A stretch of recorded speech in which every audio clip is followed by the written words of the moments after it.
They say school is supposed to be a safe place, a second home where you learn and grow.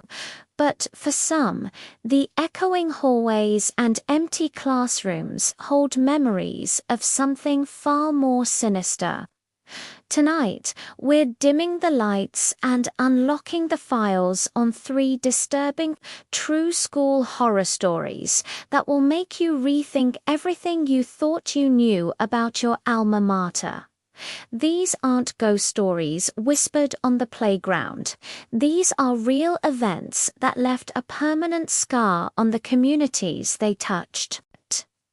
Our first story takes us to a quiet, unassuming high school in the American Midwest.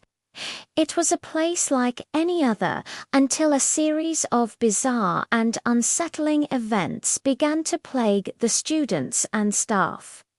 It started subtly. A janitor working his late-night shift would hear his name whispered from the end of a long, dark corridor. He'd call out, thinking it was a student playing a prank, but he was always met with silence.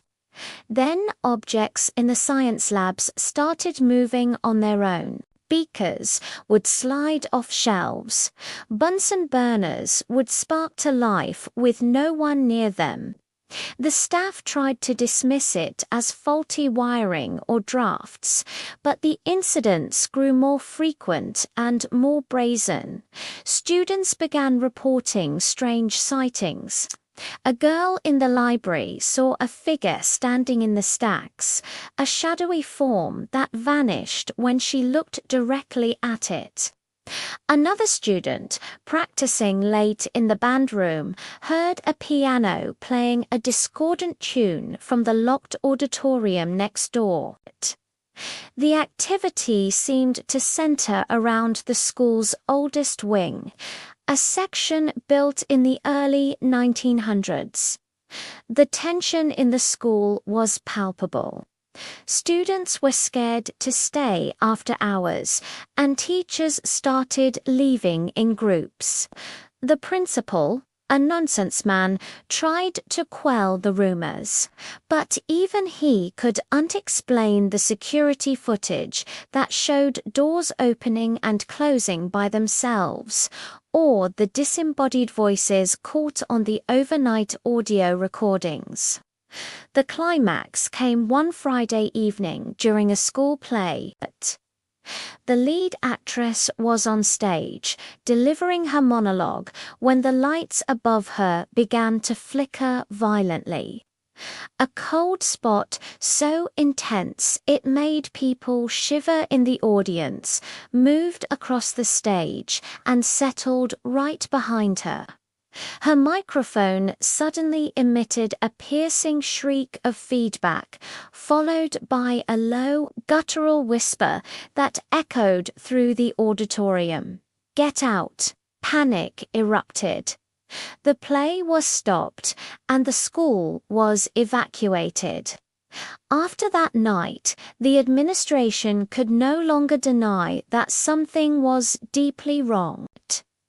They brought in paranormal investigators who recorded astonishing evidence of a powerful, intelligent, and malevolent presence. They theorized it was connected to a tragic accident that happened on the site before the school was even built. The school remains open today, but the old wing is permanently sealed off, a silent monument to the terrifying events that proved some school legends are all too real. Next, we travel to England, to a centuries-old boarding school with a dark and tragic history. This story revolves around a dormitory known to students as the Spire. It was the oldest building on campus, and it was rumored to be haunted by the spirit of a former headmaster from the Victorian era. This headmaster was known for his extreme disciplinary measures and had a reputation for cruelty. Legend said he had a particular disdain for students who broke curfew. For decades, the stories were just that, stories. Boys would dare each other to stay up late, hoping for a ghostly encounter. But in the late 1990s, the game turned terrifyingly real. A new student, let's call him Thomas, was placed in a room at the very top of the spire. He was a troublemaker and often snuck out after lights out. One night, he returned to his room well past midnight to find the door, which he had left unlocked, firmly shut. He tried the handle, but it was locked from the inside. He knocked, thinking his roommate was playing a joke, but there was no answer. Annoyed, he went to get a prefect. But when they returned and forced the door open, the room was empty and freezing cold, and the window was wide open, letting in a bitter wind. His roommate was fast asleep in the adjacent room, having heard nothing. This became a pattern. Every time Thomas broke curfew, he would find himself locked out of his room. He started hearing heavy, measured footsteps pacing the hallway outside his door late at night. Sometimes he'd hear a stern voice whispering his name, a voice that seemed to come from right beside his bed. He grew paranoid and sleep-deprived. His grades plummeted. He tried to tell his teachers, but they dismissed it as homesickness or stress. His friends started avoiding him, scared by his frantic stories and gaunt appearance. The breaking point was when he woke up one morning to find deep red marks on his wrists, as if he'd been held down by something incredibly strong.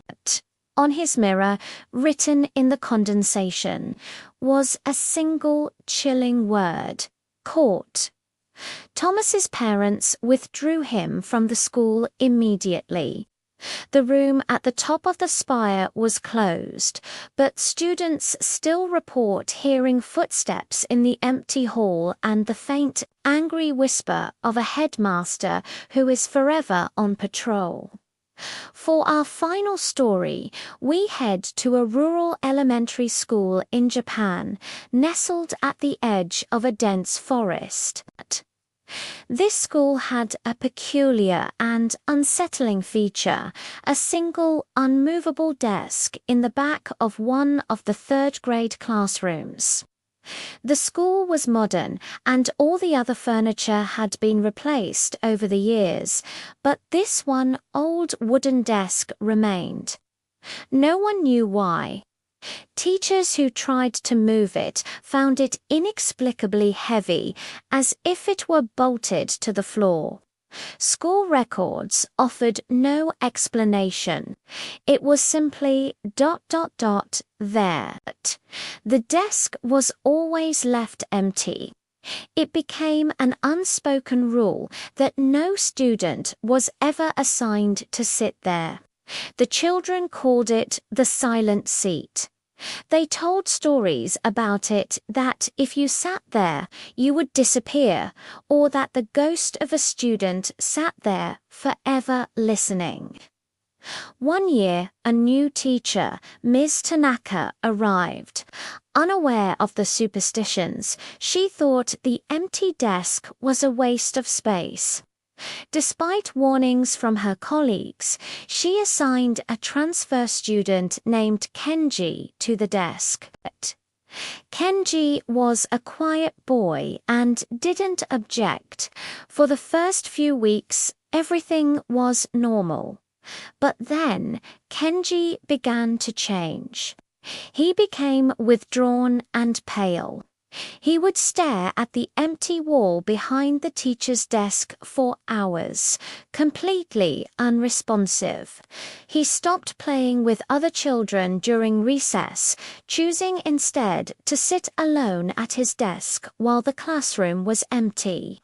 When Ms. Tanaka asked him what was wrong, he would just shake his head and mumble that she didn't want him to talk. One day, Ms. Tanaka kept Kenji after school to help him with his work. She stepped out for a moment to get a cup of tea, and when she returned, Kenji was gone. His books were still open on the desk, his pencil lying next to an unfinished sentence. But Kenji was nowhere to be found. A massive search was launched. The police, his parents, and the entire town scoured the school and the surrounding forest for days, but it was as if he had vanished into thin air. He was never seen again. The school was devastated. The desk was immediately roped off. A silent, chilling memorial. The mystery of what happened to Kenji and the true nature of the silent seat remains unsolved. A terrifying reminder that some school rules are there for a reason. From haunted hallways to vengeful spirits and cursed objects, these stories show that the scariest things aren't always confined to movies. They can happen in the most ordinary of places, turning a sanctuary of learning into a place of fear. What dark secrets might your own school be hiding? Thank you so much for joining me in the shadows tonight. If you have a true scary school story of your own, I'd love to read it in the comments below. Don't forget to hit that like button, subscribe for more unsettling tales, and ring that notification bell so you never miss a new video. Stay safe and always be aware of what might be lurking in the classroom next door.